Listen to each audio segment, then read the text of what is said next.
Congress shall make no law respecting an establishment of religion or prohibiting the free exercise thereof, or abridging the freedom of speech or of the press, or the right of the people to peacefully assemble and petition the government for redress of grievances.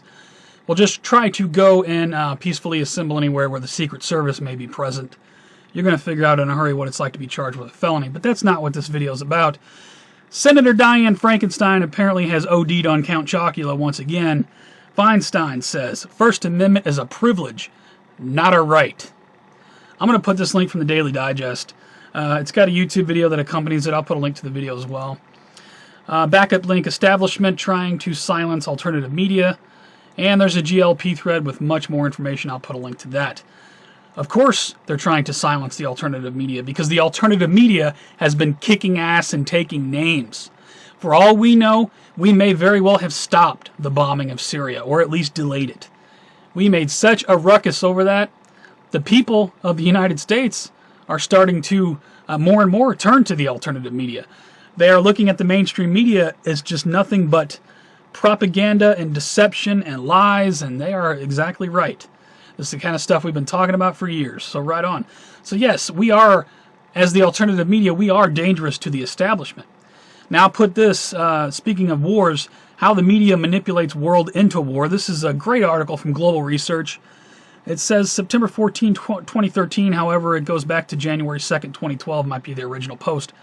Still a good read about how the TV manipulates people, just like they did after 9/11. How many times did we hear the word Al-Qaeda and terror and terrorism over and over and over and over again from the mainstream media? The whole country bought that lie.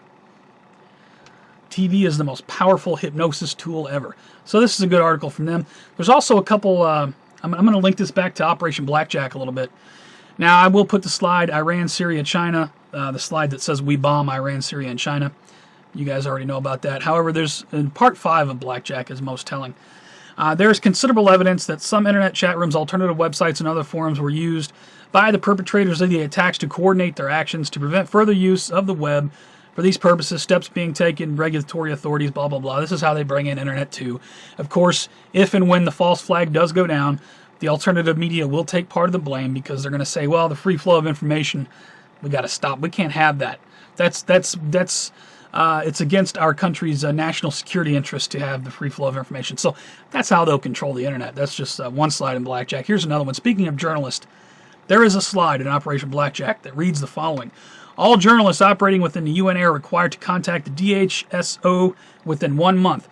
Registration is mandatory. Upon registration, the DHSO will satisfy itself of a journalist's credentials and issue a license to operate. Does that not sound like Frankenstein, what she's trying to do? Just saying. All persons have to do this. Failure to comply will result in unlimited jail term, yada, yada. For the people who are not aware of Operation Blackjack, that fictitious slideshow of events that depicts a false flag nuclear attack in the United States and in Europe back in 2008, was it? I'll put links to the full show. You really want to have a look through it. Specifically, Part 5 of Operation Blackjack, because everything in Part 5, it's all set up. The stage is set. The only thing we are missing at this moment is the actual false flag event. That event happens, Part 5 will play out. Make no mistake. Not trying to fearmonger anyone, I'm just telling you. Something wicked is around the corner. I think everybody can see that now. Even people who weren't awake to this information before the whole Syria incident are starting to see that now. Something's very wrong. You know, I have a feeling it could be Operation Blackjack. Set up, ready to go. I could be wrong. Hopefully I am. That's a nightmare scenario. I definitely never want to see it play out. But I'll put all these links below, guys. Please rate this video. Please pass the information around. Make your friends and family members aware of the control and how the establishment is trying to suppress the alternative media, because yes, we are having an impact. And pat on the back to everybody. If you've so much as shared a link, make no mistake, you are part of the alternative media. You guys take care, stay safe. I will see you on the next one.